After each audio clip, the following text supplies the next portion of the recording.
Welcome to Net Impact, the podcast that demystifies and explores the influence of cybersecurity and cybercrime across the world and into our lives. Brought to you by ThriveDX, the global leader in cybersecurity training. Here's your host and guide to the digital world, Fred Menachem. Hey everybody, I'm Fred Menachem, and you're listening to Net Impact, presented by ThriveDX. This is episode number 1, and we're really excited because this is the first of what's going to be many, many episodes in the future. Now, if for folks that don't know me, I have decades of experience working in politics, media, and public service with a strong personal belief in service to country and community, and most importantly, to the folks that make up our great nation. In my years of experience, I've had the opportunity to build strong relationships with folks from every background, from presidents to governors to intelligence officers to CEOs to folks in the charitable community and just to everyday folks in our world. And I've been honored to help grow ThriveDX from a small cybersecurity training startup to becoming one of the largest providers of cybersecurity training in this nation.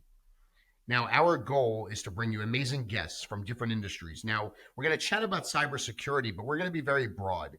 And cybersecurity has so many different angles. So our goal is to open the understanding of cyber to everybody.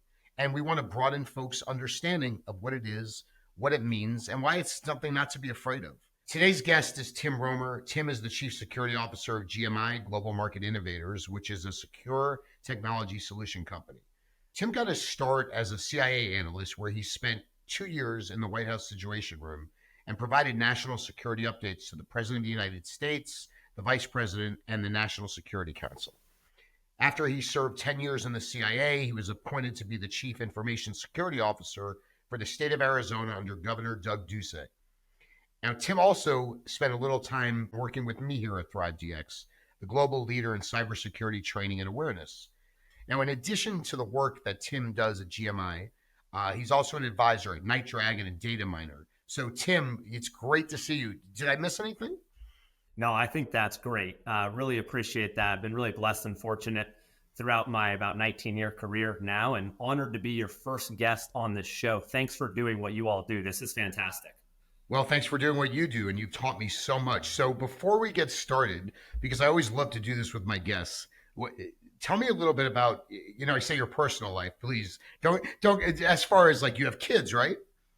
Yeah, I do. Honestly, the joy of my life, I know a lot of people say this, but being a dad, and after 18 years in government, I work really long hours, and being in the private sector now, I have a little better of a work-life balance, and that's been fantastic. I absolutely love coaching my son's teams in sports, and yeah, it's just, great to be in Scottsdale, Arizona with beautiful weather, probably, sunny most days around the year. And yeah, very, very fortunate. Excellent. And I know, by the way, how important your kids are to you because, so many times we've had meetings, and I'll tell you one thing, Tim always makes sure that he drives his kids to school, and nothing is more important to him than taking those kids to school. And if he has a meeting, he'll do it from the car, or he'll tell us, hey, I'm going to take my time and be with my children. And I think that's something that I've always admired about you.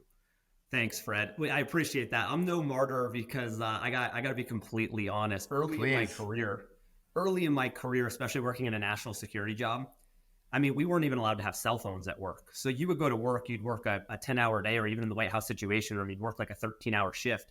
You are completely gone with no communication with your family. So I think it was what happened was once I joined the private sector, I kind of made a commitment to my family that, hey, thanks for putting up with those 18 years in government. I'm going to be around a little, hopefully more often now. Well, look, and I think that, I worked in politics for many, many years. And as many folks know, but I'll kind of give a little context, I believe it was March 13th when the U.S. House of Representatives voted overwhelmingly for a bill that's going to require ByteDance, which is the parent company of TikTok, to either do two things. One, to sell the app to an American company or get banned across the country. Now, in the House of Representatives, the vote was pretty strongly in support of doing those things. It was 352 to 65. And now it has to go to the Senate for a vote, which is a bit more contentious.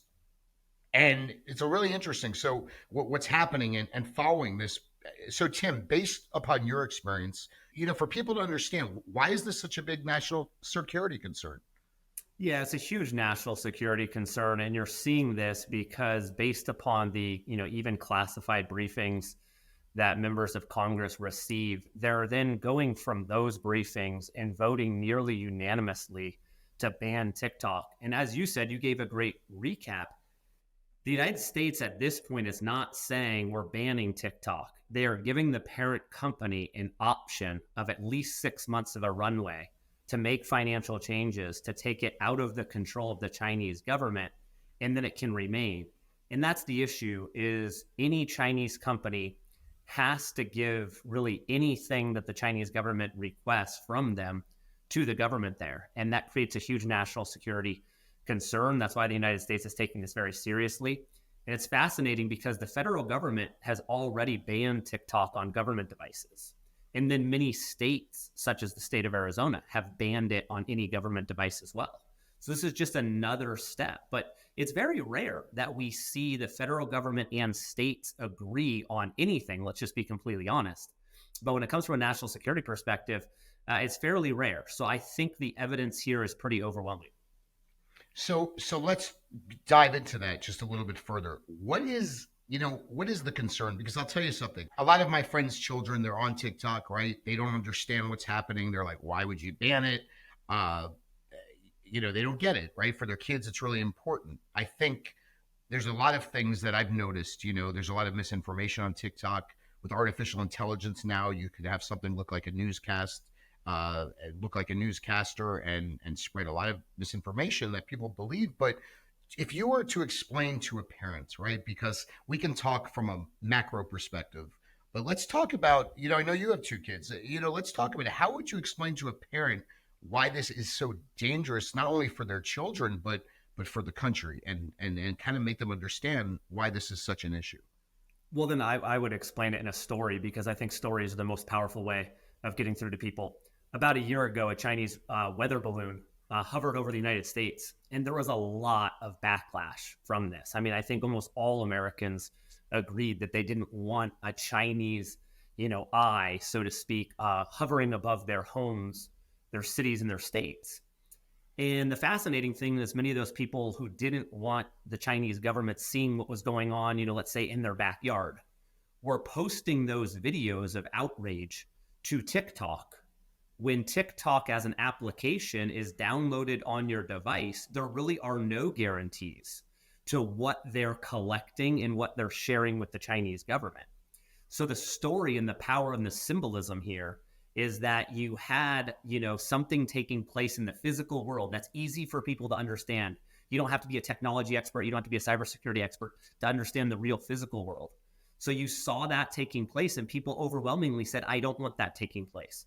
But at the same time, they're allowing China into their homes, on their personal devices, all of their data by downloading TikTok. And so when people stop and they start to think about the reality of this, and then also in addition to that, there's just no guarantee of what this app software is collecting. So TikTok is actually being sued right now in court for, whether or not there are backdoors into data collection. And so there's a couple different areas that are of concern. I've also always been concerned about the content and how slow TikTok is to take down anything with violence in it, or like you brought up, misinformation, disinformation, things like that. There are, a multitude of concerns. And I think whenever TikTok goes and tries to explain their position, like they had their CEO do last year in front of Congress, the answer has actually made the situation worse. And to me, that's when I really started to understand that the United States government was probably going to do something. And it's interesting to me, Tim, because there's a couple things. Number one, I'll tell you a funny story. I had a dinner with a friend, and he brought his daughter there, and she brought up, without getting into the specifics, one of these conspiracy theories that is definitely not true. And I said to her, listen, you should be careful, talking about that, sharing that information, because that can really hurt, somebody's reputation. And she said to me, and it kind of was telling about, sort of how this impacts, I think, kids, outside of just giving out information to the Chinese government.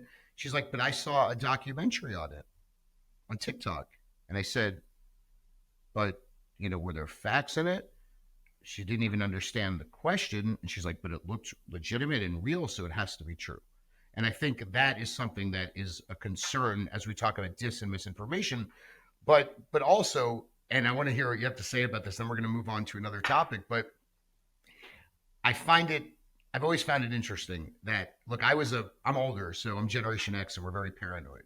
And actually, we're the ones, right, believe it or not, Generation X are the ones that are, I don't know if you know this, that are hacked the least because we're so paranoid. We grew up in a different generation. It's true. I've studied this, and it's the younger generation that's generally hacked the most. And what I was a privacy advocate, my whole life, but I finally gave up on it because, unfortunately, I have 1984 sitting behind me. I've just reread it.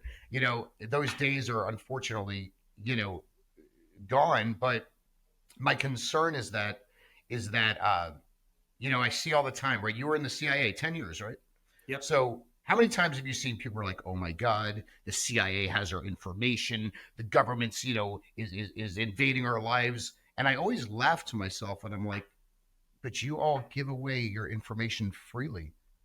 Yeah. To corporations, to organizations. And it's sort of what you're talking about, right? I mean, that's exactly what we're talking about, that people, and I want to just hear you briefly about this, but people don't take seriously, and especially the younger generation, they're so used to giving out their information. They don't take it seriously, do they? Just protecting themselves. And you're correct, Fred. So interesting that, having served that time in the public sector, I did a lot of media interviews, but now that I'm in the private sector, I'm still giving the media interviews. I'll tell you, the media is a lot more friendly to you when you don't have that big powerful title.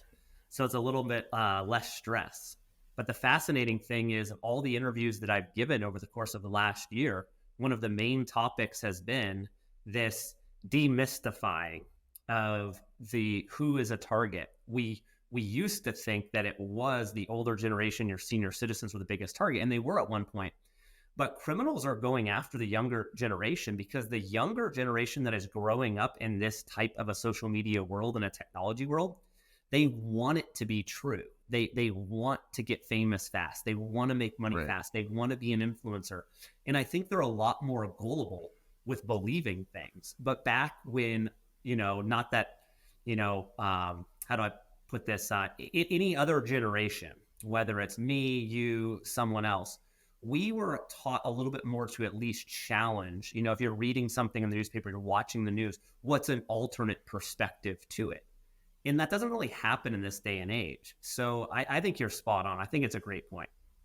Yeah, and I think, that's what we talk about with critical thinking. And, I think technology is great, and also at the same time, it can be dangerous. And that's another conversation we could have at another time, but it is a concern. And I will say this, the last thing I'll say about this is that, propaganda in my time and prior to that, I have to say that the Soviet Union was great at it.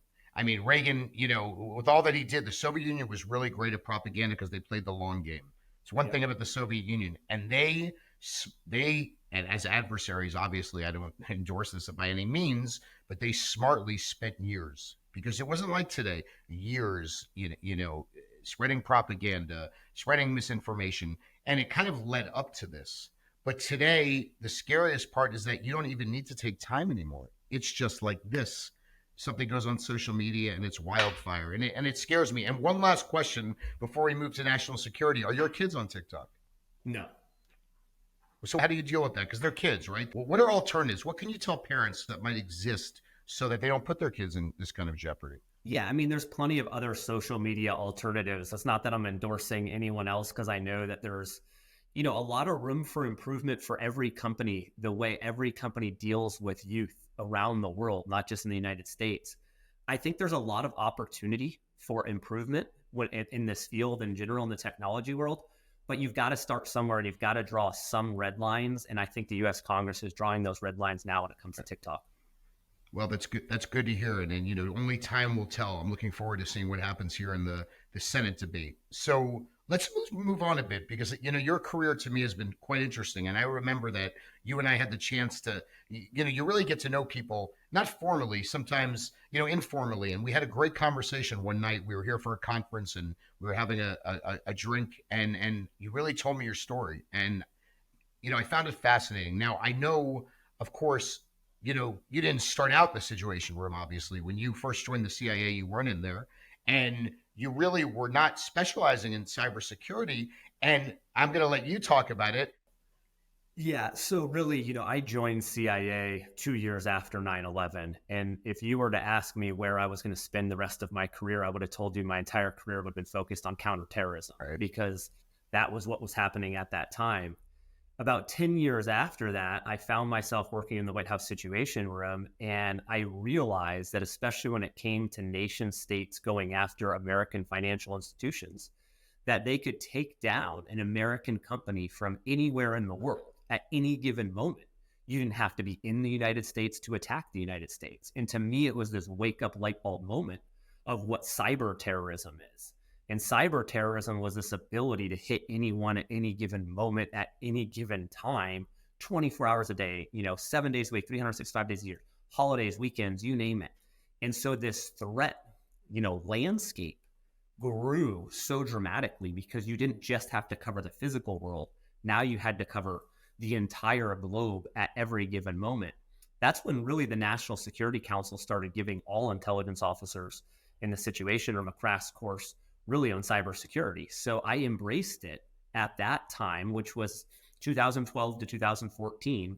And then in 2015, I moved home to Arizona, where I'm from, to work for Governor Ducey.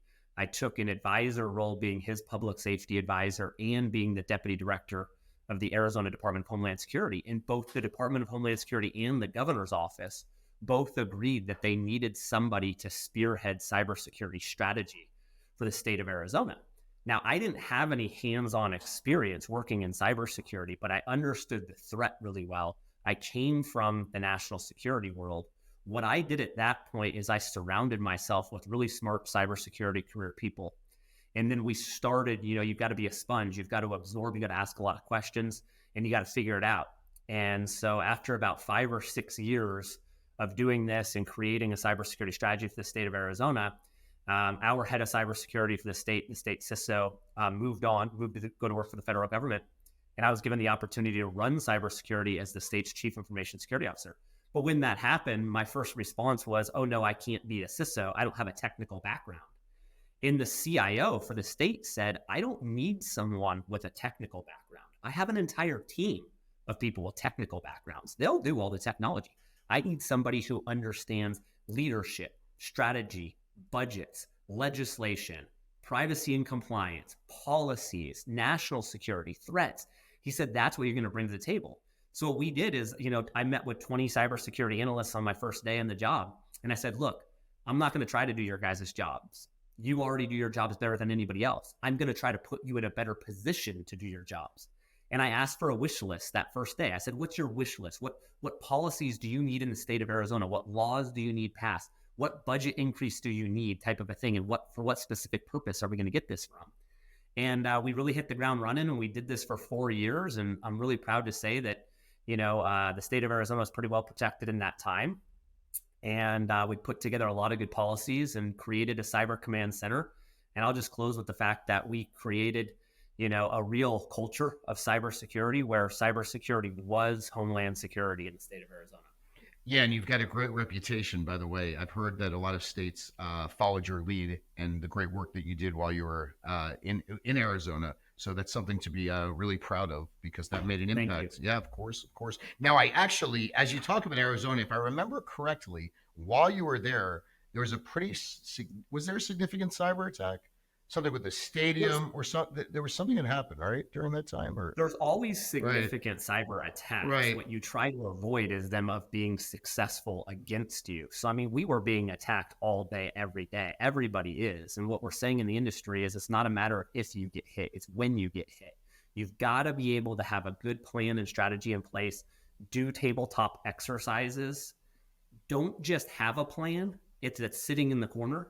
It has to be exercised regularly and updated regularly. One of the things we found was turnover in government is really high. Right. So if you don't update the plan regularly, you're not even going to have the right point of contact. You're not going to have the right names in the right jobs and the right contact information to even contact anyone. So we had a goal that we were going to be the most exercised state in the entire country, and we did that. We were always going through these scenarios. The crazy thing about cybersecurity now is every day is like a real world exercise. Yeah. It's happening nonstop. So, and I did want to get into a little bit more about some of the hacking attacks nationally, but before I get to that, because you bring up a really good point, I know, and like you, I didn't work in intelligence, but I've been involved with. I have a lot of probably similar contacts. I believe we share a lot, and I've learned over the years from relationships that I've had a lot of what's going on. So I feel pretty, I have a strong understanding of everything that's happening. Now, I know one thing, that exactly what you're talking about is the key. Everybody's going to get hacked. It's no, I was with my friend who owns a hotel in Miami the other day, and we were having lunch, and he said to me, I was like, and Gene's in his 70s. I was like, Gene, are you getting hacked? He's like, 1,000 hacks a day. Not kidding.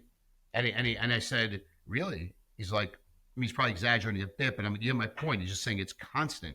And I said, what do you do? He's like, we have like immediate, response, and we have a really good response team. But my question to you is the United States a bit behind, or even globally? I mean, are we behind as far as having the right experts to really deal with those responses quickly? And is that really the key to keeping us safe? Is building up that that workforce and that kind of thing?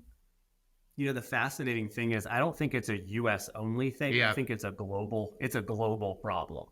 So cybersecurity is like good guys versus bad guys. Right. It truly is, not to sound cliche. The bad guys will work faster all the time. They utilize things like publicly available artificial intelligence to their advantage of how to send a better phishing email, how to target somebody, what type of malware they can get. You can purchase ransomware as a service on the dark web. You can do all these nefarious criminal acts, and they can do it quickly. Government worldwide tends to move very slow. It's, the stereotype of being more bureaucratic. I think worldwide, we have not, as a society, embraced the threats of cybersecurity. We haven't prioritized it enough, and we haven't invested in it enough. That's why you've got, somewhere between 650,000 vacant cybersecurity jobs and 700,000 vacant cyber jobs in the United States. It's, a massive amount when you look at the global perspective of vacant cybersecurity jobs. And people who think that artificial intelligence is just going to replace these human beings, they're wrong. You'll be replaced by a human being who understands how to utilize AI. And I like referring to AI not as artificial intelligence, but as assisted intelligence. Mm-hmm. There still needs to be a human being most of the time behind that data, assisting on it and putting to good use that technology. It's not going to replace everyone, though. But in the meantime, in the near term, bad threat actors, whether you're a nation state, a criminal, or a hacktivist, those three main buckets of hackers that are out there, they're already utilizing AI faster than the, defenders and the cyber warriors are. And that's why we globally have to train individuals faster, get them into the talent pipeline so that they can defend all of us. And before we get over to the talent pipeline, because I do want to get into that, because I think that's a really important issue. Obviously, both of us and have been in this world, and we know the importance of it. But you brought up something else, and I know at one point you said to me, there's cyber crime, but it's really cyber terrorism. So why you just were talking about that, bad actors? Why do we call it cyber terrorism and not cyber crime? Well, take for example, MGM Resorts got hit over the summer. One of many major U.S. companies that got hit. They were losing approximately $10 million a day. That is economic warfare of somebody against a U.S. company.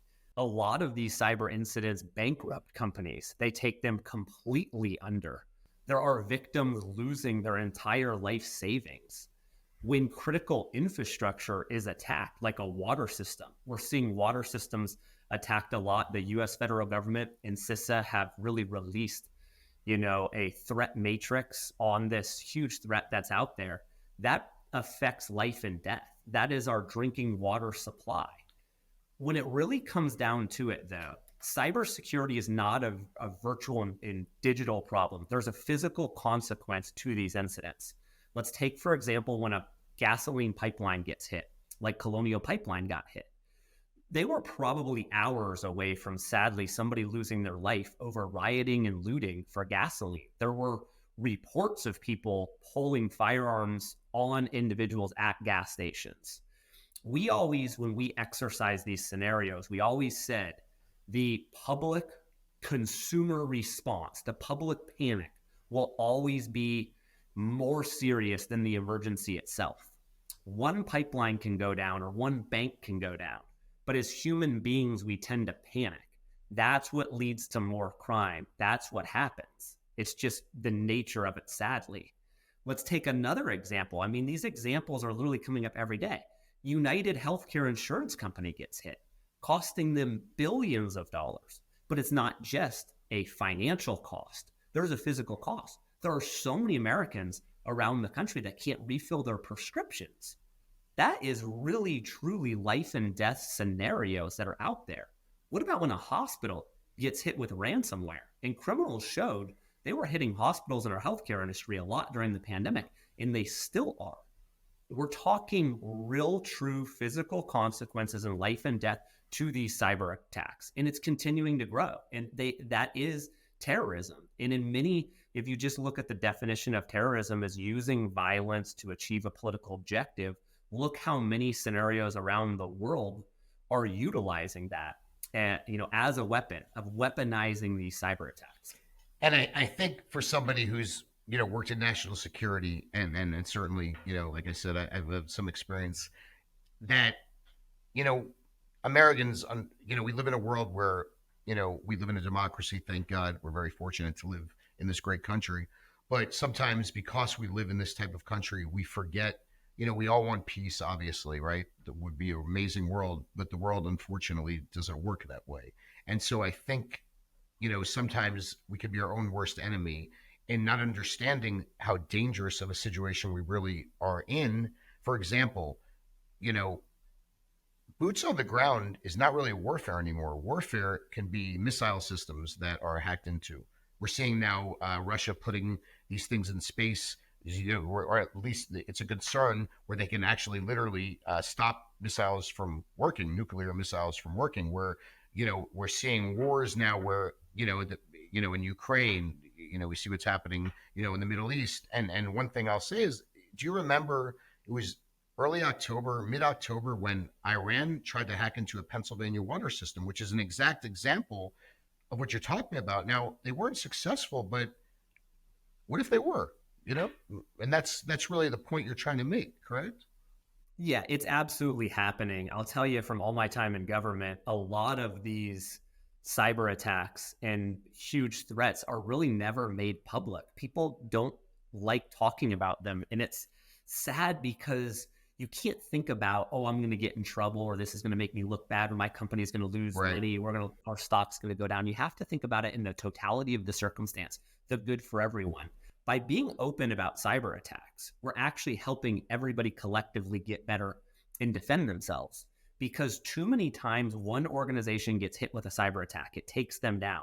They go completely into shutting off all communications with the outside world. They say, either my insurance company won't let me talk about it, my legal team won't let me talk about it.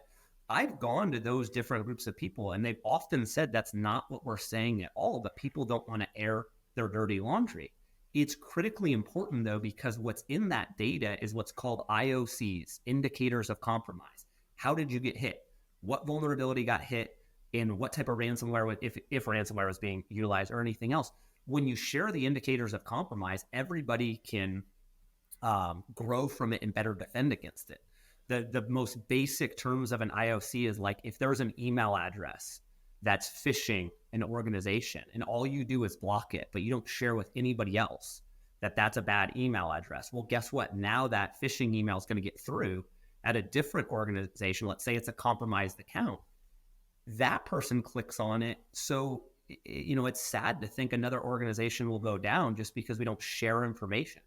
And Tim, you brought up a good point. I wanted you to do something here, if you don't mind. I actually haven't asked you what it is yet, but hopefully you don't mind. So, we're hoping here to build a broad audience, right? We want to make we want to simplify cyber for folks, and make this podcast, understandable for everyone. So there's some folks that might not even know. And by the way, I know this for a fact because I like to do something all the time. I walk up to people and I say, hey, do you use a VPN, or do you know what ransomware is, or a phishing attack? And, I'd say 90% of people have no idea. So why don't you kind of break down some of those terms and explain what they are? Well, first and foremost, the best thing that we all can do is turn on multi-factor authentication, which is MFA, also known as 2FA, a second form of authentication. That is the text message you're going to get with a code, or the email you're going to get with a code to log into your account. So even though you're logging in and your password is correct, you have a second form of authentication.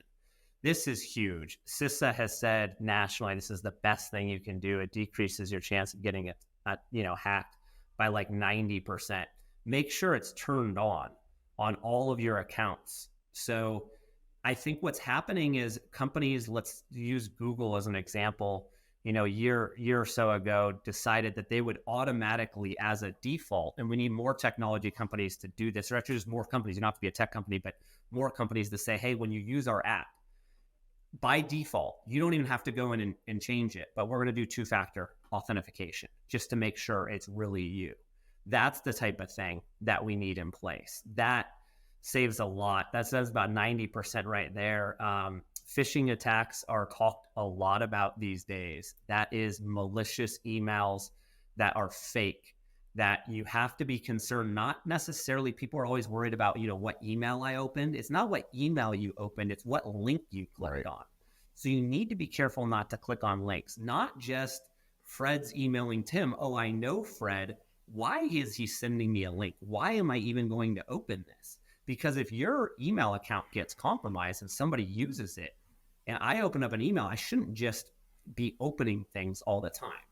You need to go directly to the source as well. So if somebody receives an email and it says, I'm your internet provider, I'm your phone provider, because think about it, at the end of the day, there's only a couple, telecommunications companies in the United States. So people can send these phishing emails, and they've got a high probability that you're going to click it because they're going to say, oh, I am that customer. Let me click on it. If you have any question, just go directly to the application itself. Don't go through the email. That's what, I've been doing for everything. Even if I get an email that I'm like, oh, this is legitimate, but let me go into the app itself. Let me make sure I have the right path here, that it's not being spoofed in some way. And lastly, I'll just close with phishing attacks were, a big thing that we've trained people on in cybersecurity awareness training, but vishing attacks. So voice phishing is the new thing. This is interesting because this is actually going backwards when it comes to technology. This goes back to like the scam and fraud over the phone. Right. But what criminals are doing is they're going to social media and the internet in writ large, and they're finding out as much information about you or an organization that they can find. This is called social engineering. So they're going to find out exactly who their targets are within an organization. They're going to know, let's take MGM Resorts, for example. They're going to find out who within the IT department has the job title that would have admin rights access. They're going to find out as much as they possibly can about that individual, and then they're going to contact that individual over the phone, try to relate to that person by talking about a lot of things they see online and see how much information they can get. And a lot of times what people will do is they'll actually reset passwords for someone once they figure out all their security questions.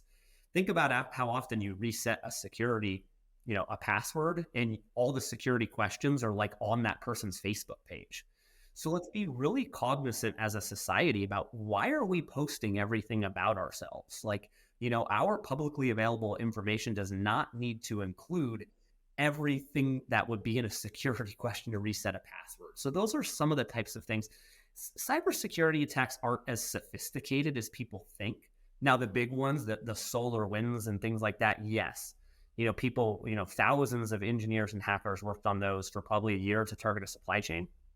But over 90%, it's probably more like 95% of all cyber incidents are human-caused error.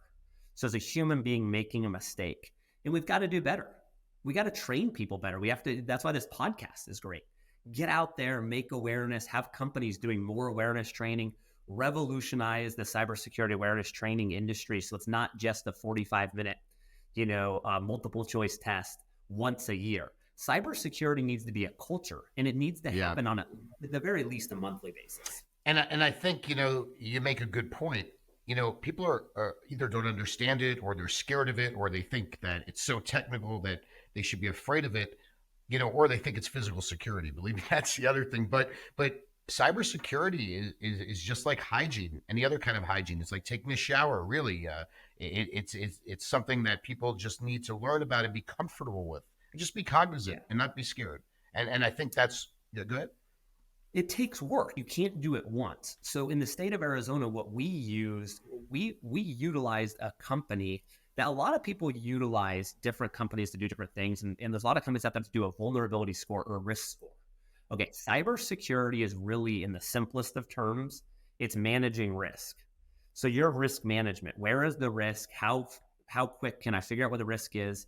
And I can remediate it. So in the industry, that's a patch, right? That's like, just like any normal person says, your iOS software needs updated. Okay, click, patch that is absolutely critical. But in the state of Arizona, we utilize the company that put that risk score into a credit score number. Okay. So everybody understands a credit score number. So you don't have to be a cybersecurity or technology expert to know that I'm a 550. Oh my God, I better do something about this.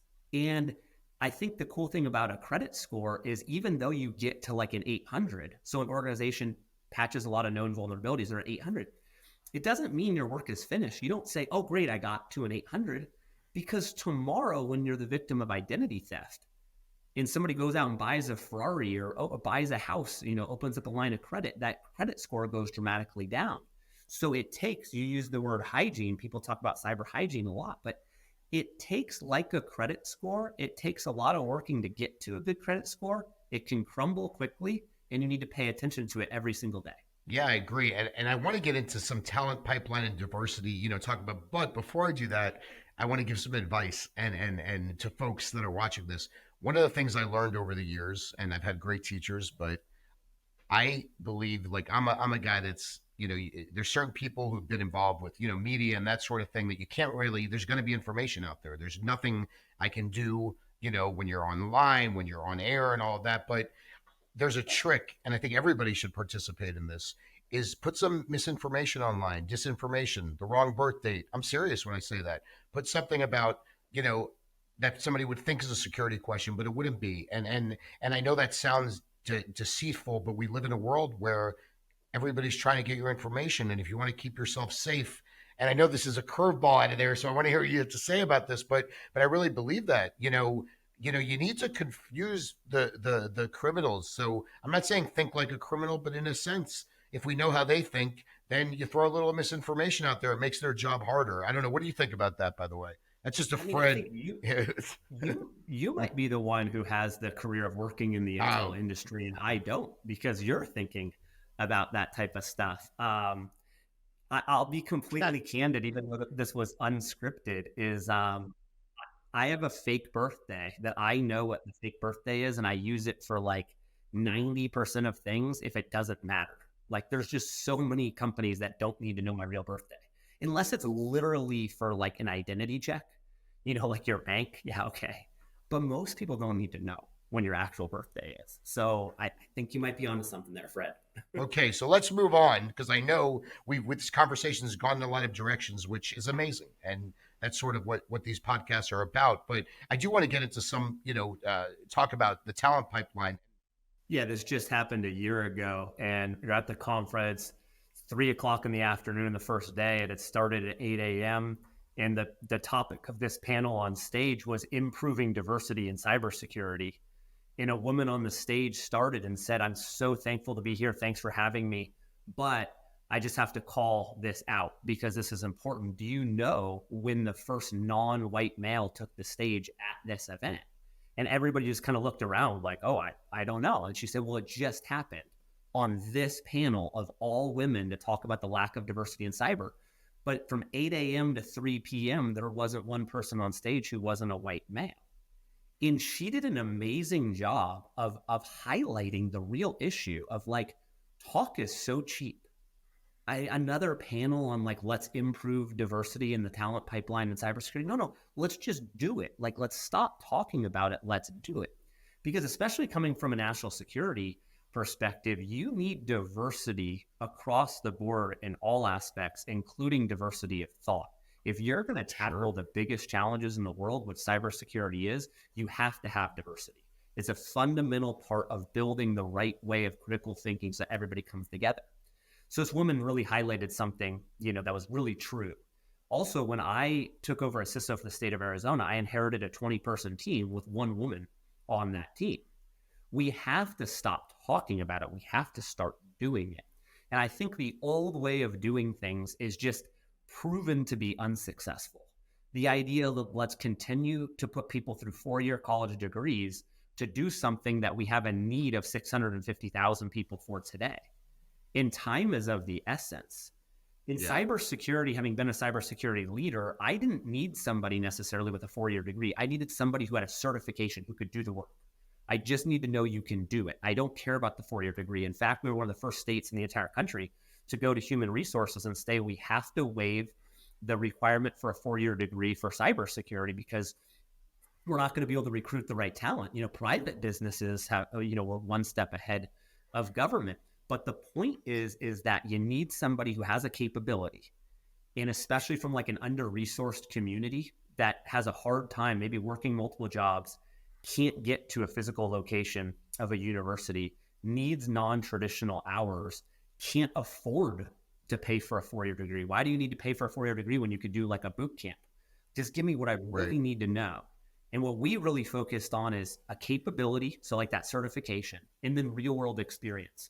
There's no substitute any career field for real world experience. This is why we need more apprenticeships and more internships. I have a great tagline that I quadrupled the amount of interns in our cybersecurity program. But the real trick here is that I started with one. So, when you start with one, it makes your percentage of moving upward a lot easier and it gives you a great tagline. But the point is that we had one intern making $15 an hour with a great career opportunity. Okay, and she did a great job. We ended up hiring her full time. Why can't we do that? Like 4 or 5 additional people at any given moment. That's what's needed. We need the hands-on experience. We need people to learn the capabilities and the skill set, and we need to do it now.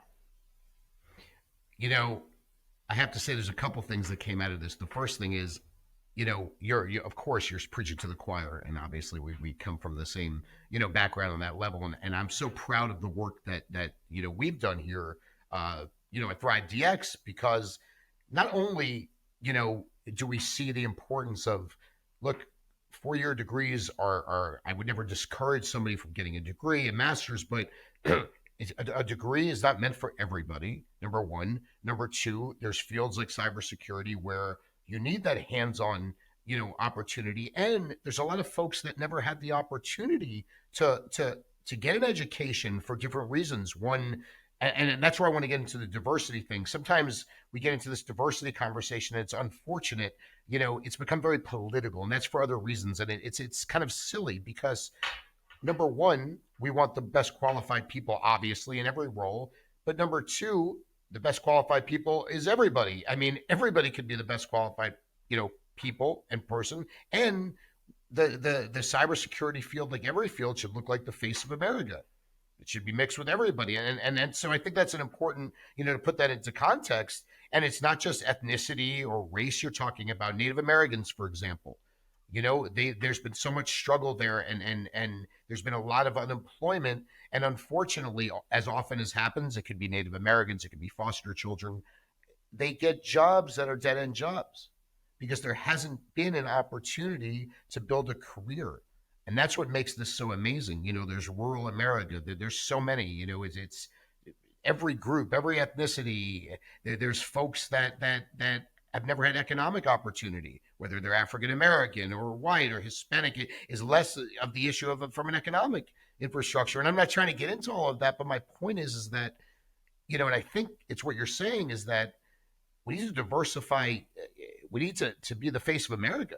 It's kind of the point I'm making. And there are, am I correct in saying there's so many populations in this country that could benefit from, building sustainable careers? Absolutely. And you hit the nail on the head when it comes to rural America. Rural America is not well represented when it comes to the technology field. Normally, your urban areas with your big technology schools are going to thrive. But the United States government, when they put $1 billion towards the state and local cybersecurity grant program, they specifically prioritize rural America in that to provide these types of funding streams to do things for rural America. Also, rural America is a huge target of cyber attacks as well. And so when we're talking about diversity, you're spot on. It's not just, race and, your ethnicity, your gender, your religion. It's about diversity of thought. Where are you from? What type of critical thinking skills do you have? All those different types of areas. And the bottom line is, if we were doing this right as a society, if we were opening up cybersecurity fields to the populations that needed that career field, then we wouldn't have 650,000 vacancies. So let's stop thinking that we have a solution. We don't. Well, we have it. You and I are talking about it right now. Of course we have it, right? Of course we have it. Right. The old way of doing things is not the solution. It's not working. We've got to make real change here. And our society needs it. We can't wait for a cyber 9/11 before we wake up to do something about it. I think rural America is an important point, and I'll tell you, cyber criminals got smart a few years ago. They're always smart, unfortunately, but they got smart a few years ago when they said, okay, we'll take less money, but we'll hack into places that are going to have less protection. Costa Rica, for example. Do you remember that happened? They started going to smaller countries and hacking into those because they had less protection. And same thing in rural America. Rural America is a threat. There might be, and that's something that, I remember AmeriCorps started. Do you remember AmeriCorps? And if you're old enough to remember, it was under Clinton administration. And one of the big focuses was on rural areas, like bringing jobs to rural areas. And so I think that's something that is another conversation that we can have in the future. So look, I wanted to end it with this. Two things. Number one, tell us just briefly about the CEO of your company, because I know it's kind of cool, right? You don't see this often. You're starting to see more women in this field, but she's got a pretty interesting background, right? GMI. Absolutely. So I'm thrilled to work at GMI, and we've got a phenomenal CEO in Vicky Mayo. So as you mentioned, we are a minority women-owned business of a secure technology solution company. Vicky brings great experience to the table, and it's really great to work for a company that cares about our communities. Yep. And this is one of the things that I wanted to be part of, is that, as we mentioned, I come from 18 years in government, and public service is important to me, but this company gives back to the community in so many ways, and philanthropy and the foundation of the owners of the company and helping our communities. And that's what's really great to see. But our CEO personally helped rescue almost 150 girls from Afghanistan. Wow. Likely would have been murdered by the Taliban during the withdrawal of U.S. forces coming out of Afghanistan. And so those are the types of things that this company is going to roll up our sleeves, and we're going to go to battle, for good, not just within our own communities here, but around the world and globally. And it's that type of thinking that has to take place if we're going to truly make a difference. My father always said that you'll never have success in business, that money is not the ultimate success in business. It's about what you do once you become financially successful, or even before. Do you give back to the community? Are you, contributing to the community? Are you operating with integrity? And from what I understand, Vicky, and I learned a bit about her, that she is somebody that encompasses all of those traits, and that she runs a great company, and folks that work there feel really a part of it. So tell us in 30 seconds, we didn't get into it. What does GMI do, and what are you doing there now? Yeah, so serving as the chief security officer gets me back. As you mentioned, I'm advising for Night Dragon and Data Miner and ThriveDX, because in cybersecurity, it takes teamwork. It truly does. We've talked a lot about, cybersecurity is more of a human factor problem. And, these attacks are succeeding because of human error. And we talked about how the talent pipeline is a huge part of that. And we need our human beings to get up to speed. But guess what? It's about teamwork. And companies like GMI based in Scottsdale, Arizona, continue to need to grow in our capabilities to provide services to our clients around the world to help them to battle and defend their networks against these wide variety of threat actors that are out there. So we do a wide variety of things, but one of the main things I'm focused on is being a managed security service provider as an MSSP. So allow us to, take your headache away of managing your cybersecurity, paying attention to it all day long. Let us do it for you 24/7, 365. Be your eyes and ears out there. Having that response capability, being your sentinel, out there to defend your networks and protect you is just absolutely critical. So those are some of the things we do. And companies like us are growing so fast because of the threat landscape continues to evolve every single day. And as good as it is to see in the business world, it's really depressing to think that we're having to keep up with this criminal activity. So I want to say, Tim, it's time to wrap up, and I want to bring you back. Obviously, we're going to have round 2 and 3, and I'm excited about that. And I will say, just, I'm proud of the work that you've done. I'm proud to know you. Really, really glad that we're getting to know each other more. Vicky, being CEO of the company, what I've learned, admire her a lot for what she did in Afghanistan. So please send my regards. In the meantime, just quickly, what parting thoughts do you have in 30 seconds that you could share with our audience? That this matters. And so if you haven't gotten to that point yet, then shame on us. But you have to continuously improve. Governor Ducey tells us all the time, you don't sit on your hands, continuously improve every day. The threat landscape is growing. All these threats are out there. Don't be afraid to team up. Don't go into this battle alone. We all need to be, ThriveDX, GMI, the Night Dragon companies, you name it. We all need to come together, and we've got to improve our capabilities every single day to protect all of these companies that are under attack. And so that's the bottom line, is this does matter. These are physical consequences to this growing industry, and we've got to motivate ourselves to continue to do better. And one final thought, you said to me something when we were speaking the other day, and I know this is your mantra and it's something you really believe because of your example, that you never thought you'd have this job on your resume. So if you could tell people out there, that are scared, they can't do this, they look at it, they're like, it's not for me, I'm not technical, what would you tell them? It's so cliche, but you can't get what you don't ask for. So fate only brings you so far. Once you're there, it's up to you to make it happen. Right. You've got to ask for the jobs you want. You've got to make those requests. You've got to continuously get better and learn. And just, don't be afraid to ask for it. I've been amazed how many times I've gotten something, for asking for a job, for applying for a job. So the sky is truly the limit. I've told people all the time, if I can have this career in this job, there's nothing holding back anyone else who's listening to these podcasts. Well, listen, I have to say thank you so much, Tim. I could go on and on all day, but I know we've got to go. Thank you, everyone, for joining. This is Fred Menachem. You've been listening to Net Impact, which, of course, is brought to you by ThriveDX. And I'm excited. This is our inaugural episode. I'm happy that we've had the chance to do it. Hit the subscribe button whenever it is you're listening to us. We're dropping new episodes every other week. And be sure to follow ThriveDX on LinkedIn, Twitter, and Instagram. And just give you one last thing. Next week or the next 2 weeks, we're going to have another podcast with former Senator and Palm Beach County State Attorney, David Ehrenberg. So we're looking forward to that. Thanks for joining. Thanks for listening and watching. Tim, have a great day. Today's podcast is brought to you by ThriveDX, the global leader in cybersecurity training. Now, are you interested in learning more about becoming a cybersecurity professional or how to better secure the future of your organization? Visit ThriveDX.com for more details and make sure you follow us on YouTube, LinkedIn, Instagram, and X, formerly known as Twitter, for updates, info, and more. And before we go, I want to thank everyone who helped make this possible. My dynamic executive producer, Michael Seth Prell. Our producer and publicist, Carrie Ann Hilton. The design and original music was done by Gilly Fox, Ksenia Aron, and Moro Khanna. Our editors, Modi Nachum and Amit Zach. Our advisor, Yoni Neiman, and our manager, Leora Zeri. And the entire operation was overseen by Eugenio Robino Writer at ThriveDX. Thanks to this incredible team. Thanks everyone for joining us. This is Fred Menachem. 0 to 60 and nothing in between. We'll see you in the next episode.